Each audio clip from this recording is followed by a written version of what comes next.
नमस्कार साथियों, आज है 3 अगस्त और इस वीडियो में हम इम्पोर्टेंट करंट अफेयर्स MCQ के थ्रू कवर करते हैं। तो चलिए वीडियो स्टार्ट करते हैं। उससे पहले लाइक कर दीजिए और अभी तक चैनल सब्सक्राइब नहीं किए हैं तो जल्दी से चैनल सब्सक्राइब कर लीजिए। और अगर आप हमें फेसबुक पे देख रहे हैं तो फॉलो भी कर लीजिएगा। तो आइए देखते हैं फर्स्ट क्वेश्चन है, who has been named as the new MD and CEO of the National Stock Exchange NSE।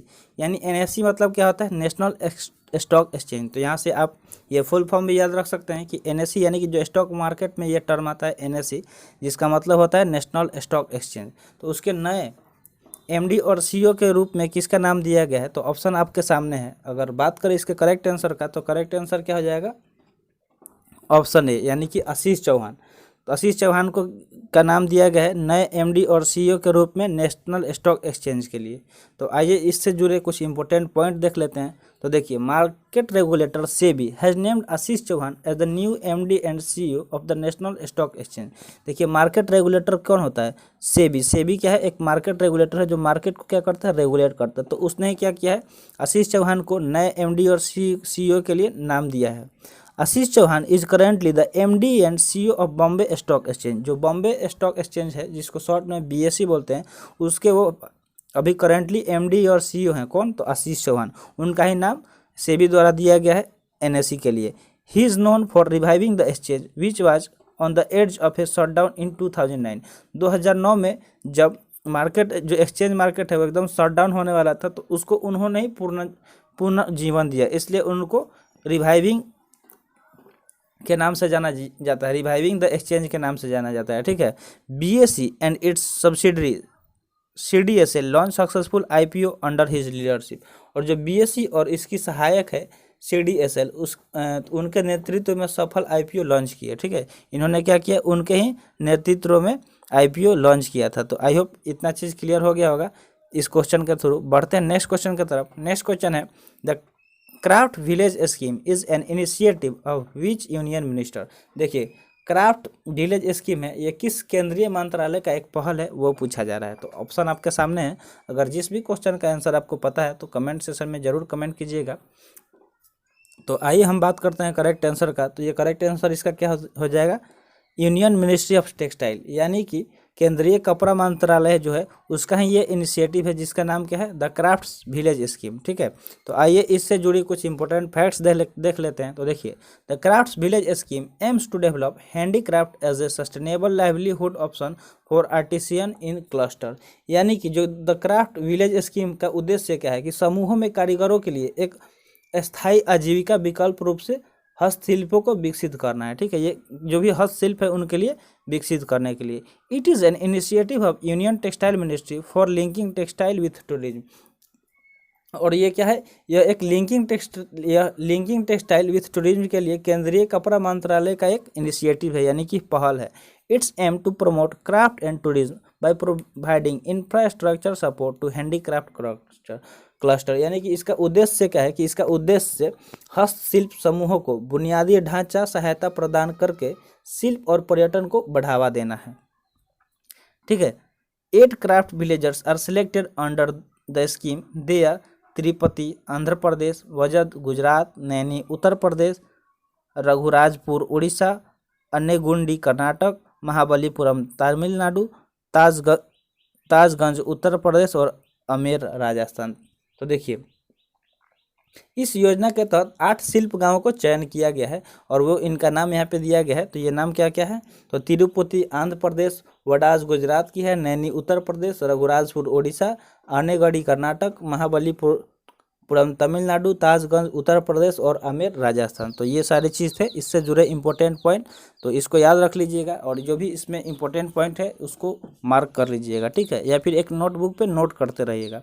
Next question है, Chabahar port which was seen in the news is located in which country. यानी कि चबार port क्या है? अभी हाल ही में news में देखा गया। तो पूछा जा रहा है कि ये किस देश में स्थित है, वो पूछा जा रहा है। ये हाल ही में न्यूज़ में था। तो ऑप्शन आपके सामने है, अफगानिस्तान, नेपाल, ईरान या कजाकिस्तान। तो अगर बात करें इसके करेक्ट आंसर का तो करेक्ट आंसर क्या आ जाएगा? ऑप्शन सी, ईरान में है। ठीक है, जो चबार पोर्ट है वो कहाँ पे है? चाबहार पोर्ट कहाँ पे है, तो ये ईरान में है। ठीक है, तो इससे जुड़े इंपॉर्टेंट पॉइंट देख लेते हैं। तो देखिए, the Chabahar port is a strategic port located in Iran, is a commercial transit centre of the central Asia region. यानी कि जो चाबहार बंदरगाह है वो ईरान में स्थित है और ये एक रणनीतिक बंदरगाह है जो मध्य एशिया क्षेत्र के लिए वाणिज्य परगमन केंद्र है। ठीक है, यानी कि कमर्शियल ट्रांजिट सेंटर है, किसके लिए, तो सेंट्रल एशिया रीजन के लिए। Chabahar day is celebrated to mark the beginning of international north south transport corridor and Indian vision to economise movement of cargo between India and central Asia. Chabahar दिवस अंतर्राष्ट्रीय उत्तर दक्षिण परिवहन गलियारे की शुरुआत को चिन्हित करने के लिए मनाया जाता है। ठीक है, ये किस लिए मनाया जाता है,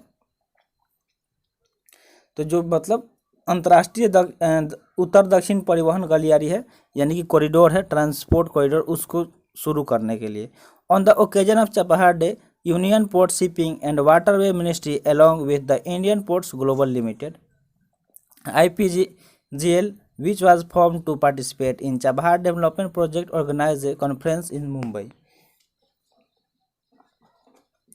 यानी कि चाबहार दिवस के अवसर पर केंद्रीय बंदरगाह, नौवहन और जल मार्ग मंत्रालय ने इंडियन पोर्ट्स ग्लोबल लिमिटेड के साथ, जिसे चाबहार विकास परियोजना में भाग लेने के लिए बनाया गया था, मुंबई में एक सम्मेलन का आयोजन किया। क्या किया गया, मुंबई में एक सम्मेलन का आयोजन किया गया चाबहार डे के लिए। ठीक है, अब देखते हैं नेक्स्ट क्वेश्चन। नेक्स्ट क्वेश्चन है, which state is the venue of India Oman joint military drill Al Najah. ठीक है, अल नज्जा एक क्या है, एक भारत ओमान संयुक्त सैन्य अभ्यास है जिसका नाम क्या है, अल नज्जा। तो पूछा जा रहा है कि किस स्टेट को चुना गया है इस मिलिट्री एक्सरसाइज के लिए। तो ऑप्शन आपके सामने है। अगर बात करें करेक्ट आंसर का, तो 20 का करेक्ट आंसर हो जाएगा राजस्थान। ठीक है, जो भारतीय सेना और ओमान की सेना ने हाल ही में राजस्थान में अपना 13 दिवसीय संयुक्त सैन्य अभ्यास शुरू किया है, वो कहाँ पे हो रहा है, तो राजस्थान में। भारत ओमान संयुक्त सैन्य अभ्यास, इसका नाम क्या है, तो अल नजा है। और ये कौन सा संस्करण है, तो ये चौथा संस्करण है, यानी कि 4th एडिशन है। आतंकवाद, क्षेत्रीय सुरक्षा और शांति रक्षा अभियानों पर केंद्रित है। और ये किस पे मतलब ऑपरेशन करेंगे, तो जो टेररिज्म है, रीजनल सिक्योरिटी है और पीस कीपिंग ऑपरेशन, इनके लिए ये उस फोकस इसका क्या रहेगा, तो यही सारे रहेंगे। ठीक है, तो आई होप ये सारी चीज़ क्लियर हो गए होंगे। बढ़ते हैं नेक्स्ट क्वेश्चन की तरफ। नेक्स्ट क्वेश्चन है, who is the head of the task force recently set up by the centre to monitor monkeypox situation in India. कल के जो मुख्य समाचार का वीडियो आता है उसमें हमने बताया था कि मंकी पॉक्स को निगरानी रखने के लिए एक टास्क फोर्स का गठन किया गया है। तो पूछा जा रहा है कि उसका हेड कौन है। ठीक है, वो पूछा जा रहा है। तो हेड की बात करें तो ऑप्शन बी करेक्ट हो जाएगा, BK पॉल, यानी कि BK पॉल इसके हेड हो जाएंगे। तो यहाँ पे कुछ इंपॉर्टेंट पॉइंट दिया गया है। देखिए, the central government has establish a task force to monitor monkeypox situation in India. Monkeypox का केस लगातार बढ़ते जा रहा है और केरला में भी पाया गया है कि मंकी पॉक्स से एक का डेथ हो गया है। तो उसके लिए क्या किया गया, उसको मद्देनजर रखते हुए एक टास्क फोर्स का गठन किया गया सेंटर द्वारा। तो उसका ही हेड बनाया गया है। किनको हेड बनाया गया है, तो डॉक्टर BK पॉल को। किनको बनाया गया, तो डॉक्टर BK पॉल को उसका हेड बनाया गया है। The task force also include secretary, union health ministry, pharma and biotech, और इसमें ये सारे चीज़ क्या होंगे, इंक्लूड होंगे। It will advise the government on expanded diagnostic facility and investigating vaccination against the disease. India has reported 4 monkeypox cases so far, 3 cases in Kerala and 1 in Delhi. Bharat में अभी तक 4 केसेस monkeypox ही पाए जा चुके हैं, जिसमें से एक दिल्ली में पाया गया है और 4 केरला में पाया गया है। तो आई होप आपको समझ में आ गया होगा और जो भी आंसर आप दिए होंगे करेक्ट दिए होंगे। अगर आज नहीं दे पाए हैं तो कल पढ़ के आइएगा और जो भी क्वेश्चन हुआ है उसको फोड़ दीजिएगा। ठीक है, तो मिलते हैं फिर अगले वीडियो में। आज का वीडियो यहीं पे समाप्त हुआ। जय हिंद।